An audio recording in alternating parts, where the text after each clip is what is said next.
Chapter 19. Ravi. My day is getting better by the minute. First, Mrs. Beam had liked the Nankatas. Then she was impressed when she noticed how far I had read ahead in Bud Not Buddy. Now it is time for gym class. I was junior school sports captain at Vidya Mandir last year, even though I was only in 4th grade. If American gym is anything like PE in India, then my troubles will soon be over. I looked down at my clean white shoes. Das Sir, my PE teacher at Vidya Mandir, would be pleased. Every day before class he lined us up and first checked our shoes. They must be pure white, he insisted. Thanks to Amma and her polishing skills, mine were always as white as snow.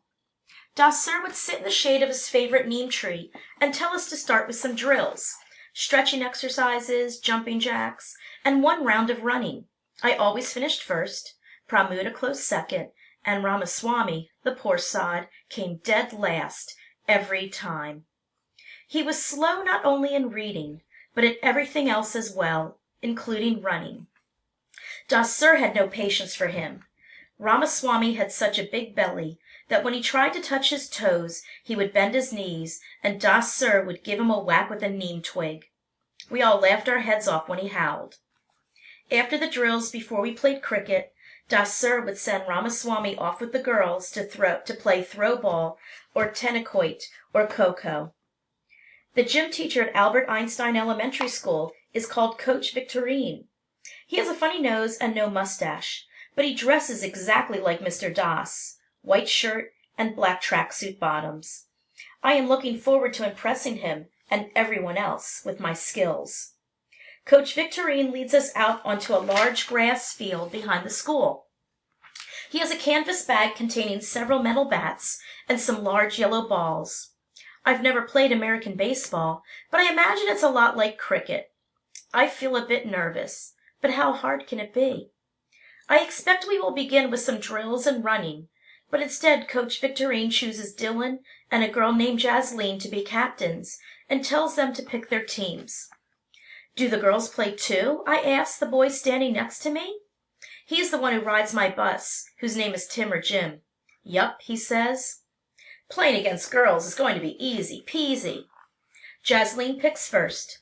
She chooses a girl called Amy. I wave at Dylan to get his attention, then point to myself. I was first batsman at Vidya Mandir, I call out.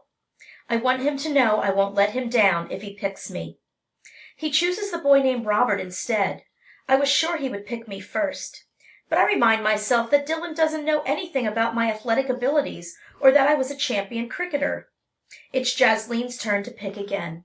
I'll take you, she says. At first I think she is pointing at the girl standing in front of me, but instead she has picked me.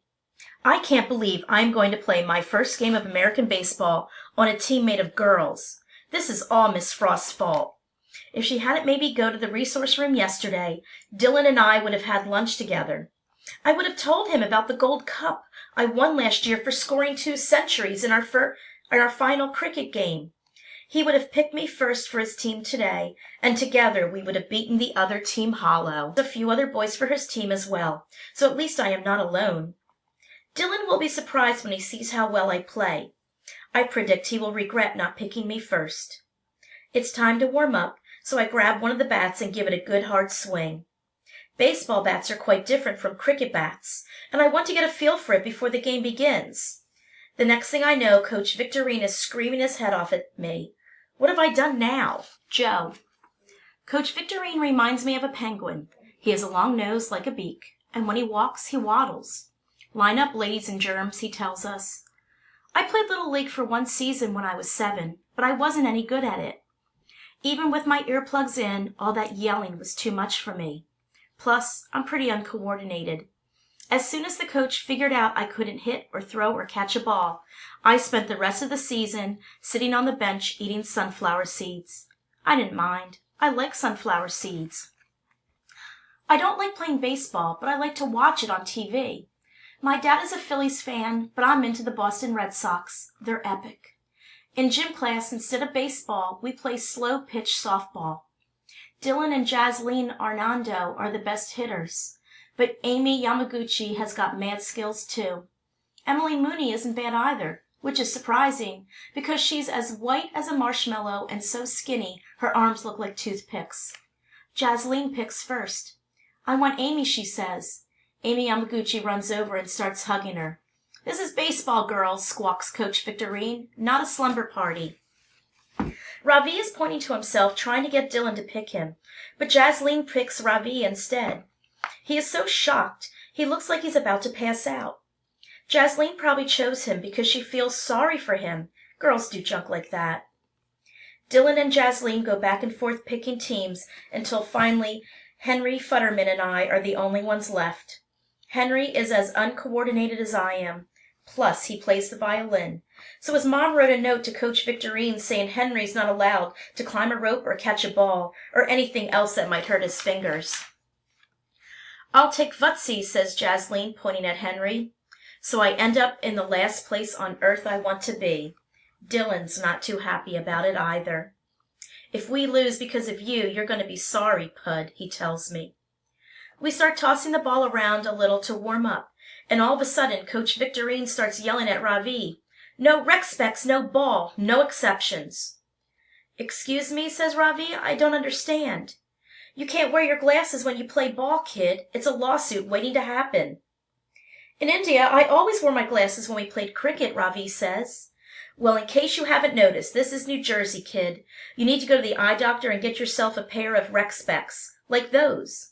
He points at Henry, who's wearing a pair of prescription goggles instead of his regular glasses. "Can you see without those things?" Coach Victorine asks Ravi. "Not very well," he says, pushing his glasses up with his thumb. "Take your pick, kid. Sit on the bench or play without your glasses," says Coach. "It's up to you." Ravi takes off his glasses and puts them in his pocket. "I'll play," he says. Our team is up first. We do okay for a while, but then when the bases are loaded, I strike out and Dylan gets ticked off. "Way to blow it, Pud," he says, grabbing his glove off the bench and stopping off to the pitcher's mound. Dylan Samreen does not like to lose. Amy leads off for the other team, and then she gets a hit. Emily and Jasleen get hits too, so Ravi comes up with the bases loaded. He's squinting pretty hard, and as he steps up to the plate, I notice he's holding his bat funny, down low like a golf club. He swings and misses twice, but on the third pitch he brings his bat up, catches a piece of the ball, and sends it foul.